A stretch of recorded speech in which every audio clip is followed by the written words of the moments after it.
Welcome to How Preschool Teachers Do It. This is Alison Kentos. I am an early childhood educator. And this is Cindy Tarabush. I am an early childhood consultant. This podcast is for parents and early childhood professionals. Let our experience and research-based knowledge become your guide. Hello, preschool peeps. Hi, peeps. We're going to do one thing out of order today because, I don't know, Allison and I get bored with the same old, same old. So we're going to start today with actually shouting out two places where people have been widely listening to us and are in the top of the statistics. You'll be glad to know that we're starting with it if you're in one of these two places. So we'll start with a place in the world, a place that I think has not been shouted out at the end of episodes in the past, and that's Vietnam. We have quite a number of people in Vietnam listening, and we welcome you. Yay. Hi, Vietnam. Glad you're among our preschool peeps. And within the United States, we have a place whose pizza I like almost as much as New York pizza. Not quite as much as New York pizza, but I still enjoy it and would get it when I go there. And if you haven't guessed already, that would be Chicago, Illinois. We're so food driven here. We are. I really love Chicago's deep dish pizza, which is, if you've never had it, it's quite the meal. I've never had so, it. Yeah, you know, not to take anything away from the bean or anything else that's in Chicago that people go to see. But yeah, the pizza is really cool. So thank you for listening. Those of you in Vietnam and in Chicago, please tell people to come and listen. And I think today's episode is something that you may want to steer them toward because it's something that people really struggle with, understandably, both whether it's families, parents or whoever's raising the children who interact in early childhood settings or playgrounds or wherever you are, as well as professionals who struggle with this in early childhood workplaces. And as the title tells you, we're here to talk about when adults disagree. As someone who's a former program director, I can tell you what often happens when adults in an early childhood program disagree. And it really is not in keeping with what we know our ethical code says. So here's what happens when the professionals disagree very often. One of them goes to the director as if you're going to mommy or daddy and tells on the other one. That's what happens. Yeah. They come in and they say, I'm having a really hard time with this person. I need your help resolving it. But our ethical code tells us that's not the first thing you should be doing. You actually should be going to that person yourself to try and resolve it before you go and tattle on them to someone in a more superior position. And that's what it is, folks. I know you're reaching out for help, but it's that tattling that you tell children not to do. Similarly, among families, you might have families who take their children to something where there are other young families and there's some sort of difference of opinion, disagreement about how things are going, and they don't know where to take it. They don't know what to do with it because they're not even in a position where they have a supervisor that they can go to. Yeah. We thought that it would be good today to talk about what are some of the things you can do when this occurs before you go to someone else, because the ethical thing to do is resolve it yourselves. I can also share with you that when I work with people who are hoping to get their CDA credential, the Child Development Associate credential that's administered by the Council for Professional Recognition in Washington, D.C., one of the questions that they also have on like their worksheets and maybe their exam that people take for the credential is a multiple choice question that basically says, two staff members are having a conflict, what should they do? And it gives 4 choices.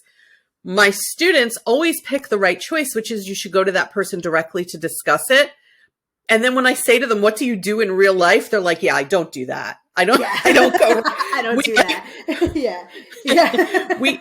We are generally conflict adverse people, and we don't like to face conflict. And we don't know. I think it's because we don't know how. We weren't taught as young children. We weren't taught how to do that. We definitely were not taught how to do that.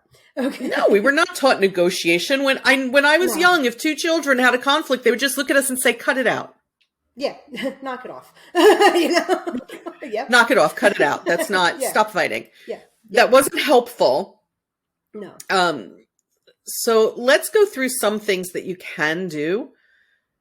Go back to that person and have a conversation that's productive and positive, does not point fingers, because that's not what we're trying to do. This isn't an us versus them. This isn't me versus you. This is us as a team sharing our concerns about what goes on with the children. Mm-hmm. We always need to point these conversations back to the children, whether it's two coworkers who work on the same level together, in the same classroom together, families raising children together, whoever's raising the children. Always the conversation should point to the children, what we know about their development, what NACI tells us about developmentally appropriate practices, NACI being the National Association for the Education of Young Children, in case you haven't been a long-time listener and haven't heard us say that before. We need to think about what are the good practices and are we doing that?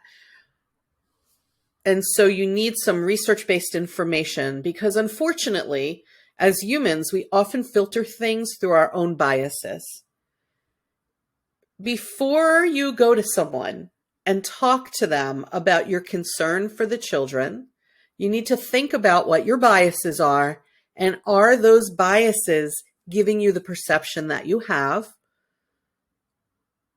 They probably are, right? Because that's what biases do. You just don't realize that that's what's going on sometimes. And the other person might have a different experience, come from a different culture, have a different perspective because of the education they received or didn't receive, because of the experiences they had or didn't have. And so it isn't about two people fighting. It's about two people coming to the table and sharing what they understand about what's good for children. So we want to make sure that we think about, why do I feel this way? Why do I feel this way about this person? Why do I feel this way about this person's action? So that's 3 questions, right? Why do I feel this way? Why do I feel this way about this person? Why do I feel this way about this person's actions? And again, it needs to be focused on what we know about how to work with and raise young children. Yeah. So we want to do that. We want to think about that. And we also want to think about their perspective. We want to realize there's more than one perspective on every situation. There is no ultimate, this is the way to do it without compromise or without negotiation. Yeah. Go into the conversation trying to understand their perspective. I've said before, when we talk about talking to families, we find the point where we agree when we have a disagreement with what a family might say. Like, as a professional, when a family comes to me and says, well, this is how I believe in dealing with the child's behavior, and I know that that might not be the research-based best way to handle it, or it's something we're not allowed to do in early childhood settings, which sometimes happens, we have to find the point of agreement. When a family comes and says, I want my 2-year-old to be reading, I know that that's likely not possible. I have to find the point of agreement. Right. So in that case, the point of agreement would be, we also want children to learn to read. Here are the steps that children take to learn to do that. To get there, yeah. We also want your child to understand acceptable behavior. Here's what we do to do that. So when I'm talking to a coworker, I might say something like, I know that you're coming at this the way that you are, because you want the children to be able to follow the rules. So do I. Yes. So let's sit and talk about how we can work together and come to an agreement about how we're going to help the children to do that, so that we're on the same page. We're doing things the same way, because otherwise the children are not necessarily going to learn it. Right.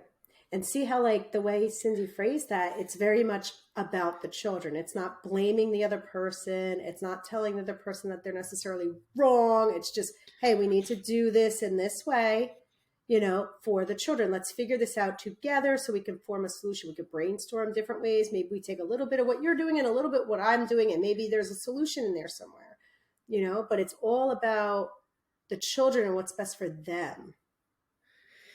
I think it's important to note progress, right? So we can go to someone and say, I know I've seen that you want to help the children to follow this rule. Mm-hmm. I haven't seen progress. This is a lot of I statements now, right? I haven't seen progress happening.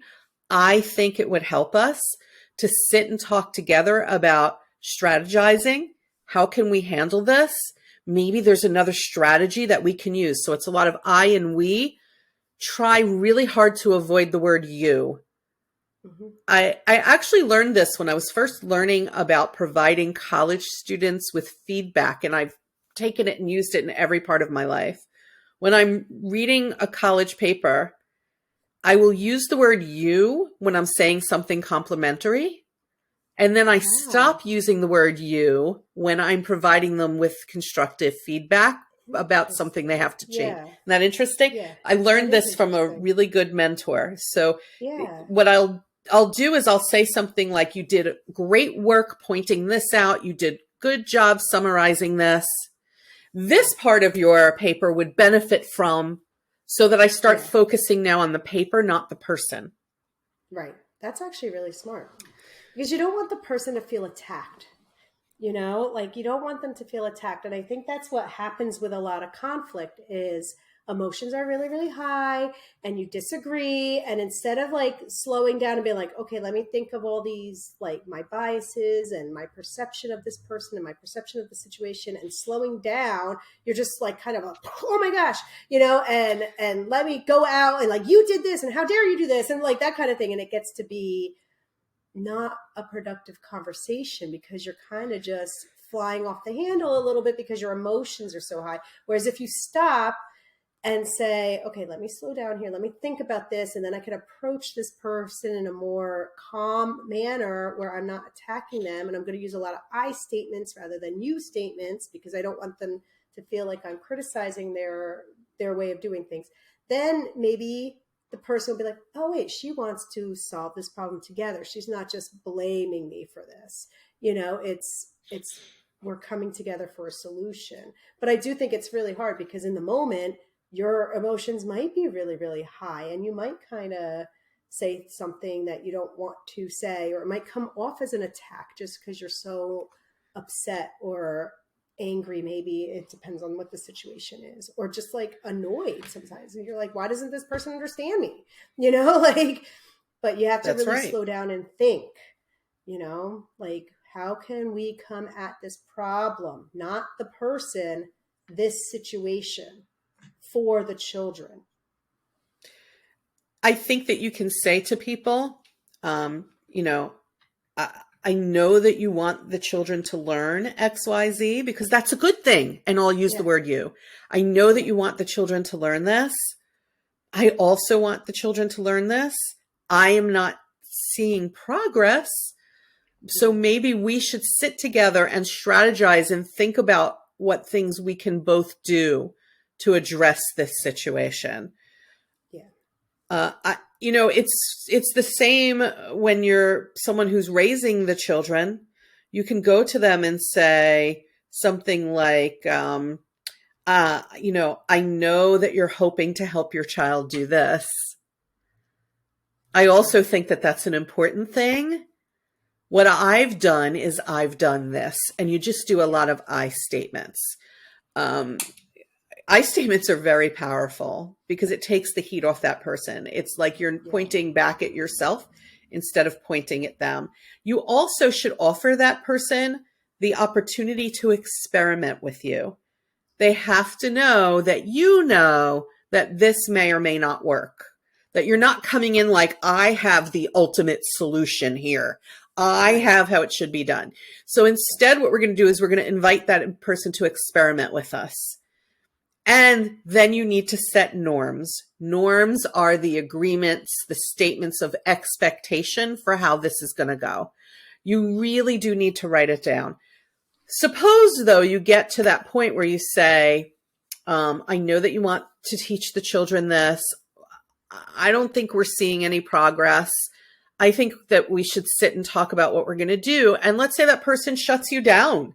And that person says, no, I don't think we need to talk about anything. The way that I'm doing this is the way that I've always done it, and blah, blah, blah, blah, blah. That can happen. For me, as someone who is a director at that point, I would be willing to entertain the conversation with my staff. If I say to you, did you go and talk to this person directly? And you say to me, I did, but I'm not getting anywhere. Here was the conversation. I said, let's sit together and figure it out. And then this person refused to do that. That's the point at which I, as the director, would say, let's all three of us sit together. Yeah. So if you're in that conversation with the person, I do think it's reasonable if they say, I'm not doing, I know what I'm doing, to look at that person and say, well, I would like to sit with, and name your supervisor. Yeah. I would like to sit with this person to see if we can come up with something that feels okay to all of us. Right. Yeah, because that's a situation of like, you really need to have almost like a mediator there to create the compromise that's going to happen, because both of you at that point can't see the other person's point of view.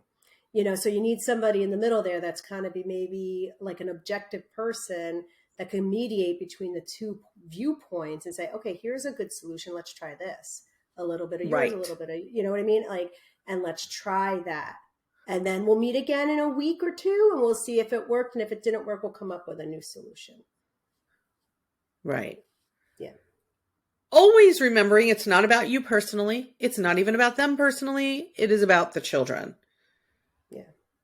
And for that conversation, as the person who's the mediator, the person who's the supervisor, I would be sitting there with the mission statement saying, okay, here's our mission. Yeah.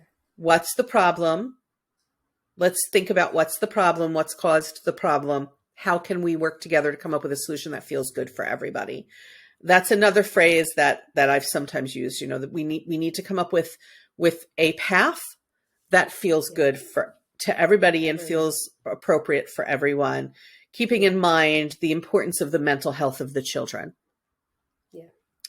Because often these things have to do with the children's mental health. Adults don't necessarily disagree on things that don't somehow impact children's mental health, I think.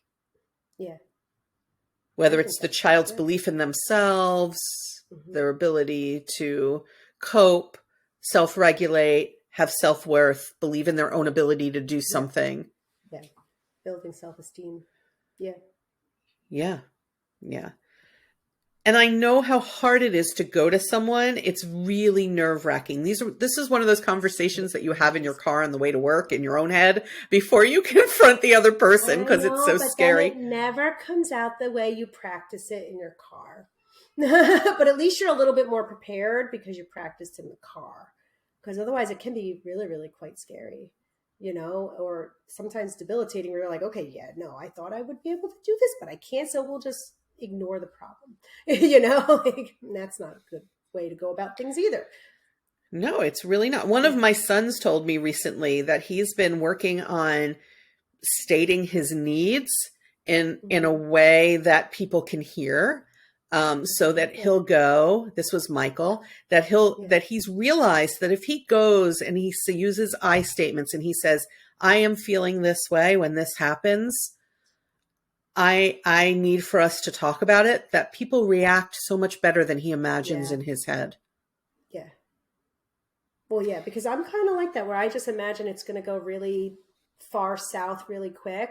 So I'm like, oh, and then it overwhelms me where I'm like, okay, then I just won't deal with it. Like, I'm not going to say anything because all in my head, I've already catastrophized. Is that what the word is? Yeah, where it's like, it is. I've snowballed it in my head.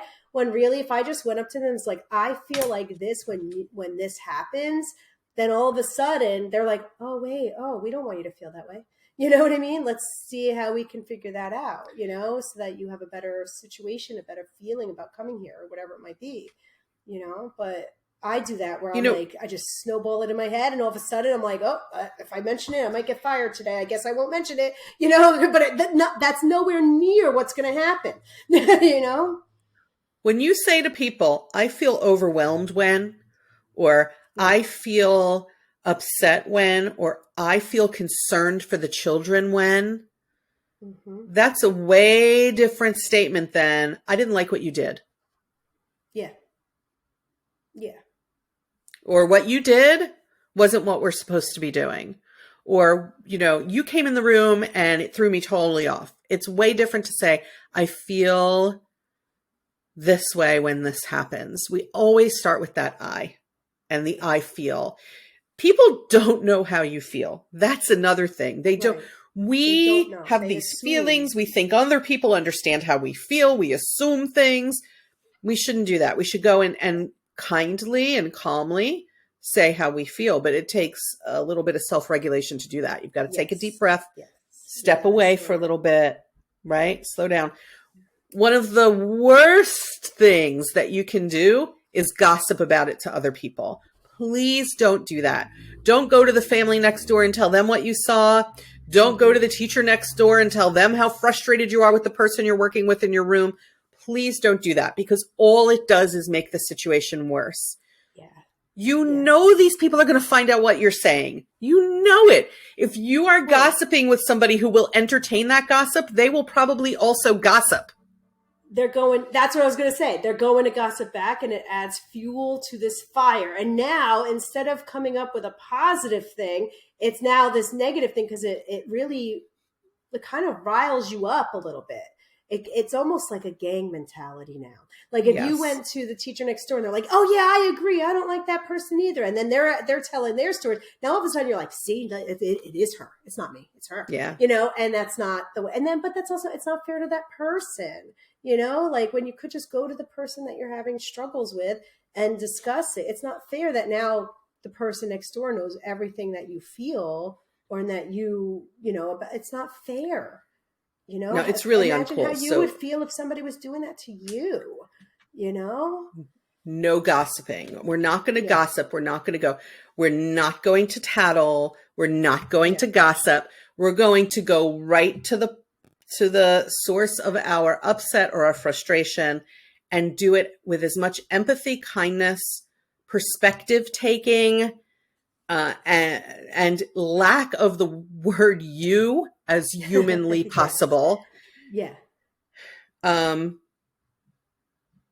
So, hopefully you'll think about what to do the next time there is conflict and try that out. But also, one last thing, if you're listening to this and you are in a position of leadership in your program, you need to make sure that the people where you work have stated and written norms for how they handle conflict. So you have to have that as a rule, as a norm. When there is a conflict, we go with perspective and kindness and empathy to the person with whom we disagree, and have a conversation with them first. That's what we do. That's the expectation in this program.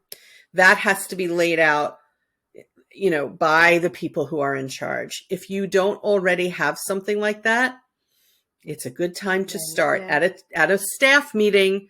Sit everybody down and say, we need to establish norms for when we disagree with each other, and just do it.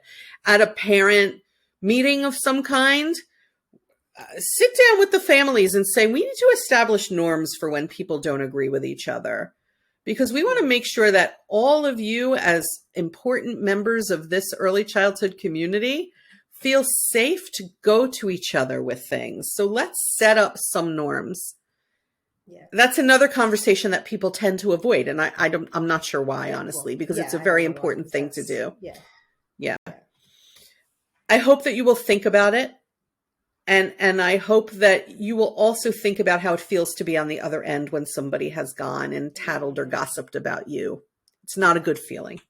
So don't do it yourselves. Yeah. We also hope that you find us on Facebook. We have a page on Facebook that we haven't mentioned in a while. Just look up How Preschool Teachers Do It. You can check out our website, howpreschoolteachersdoit.com. You can come join our patrons on Patreon.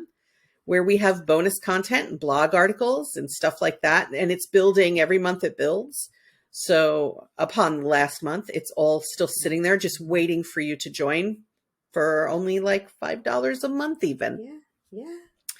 Simple. We will catch you next time on the podcast, folks.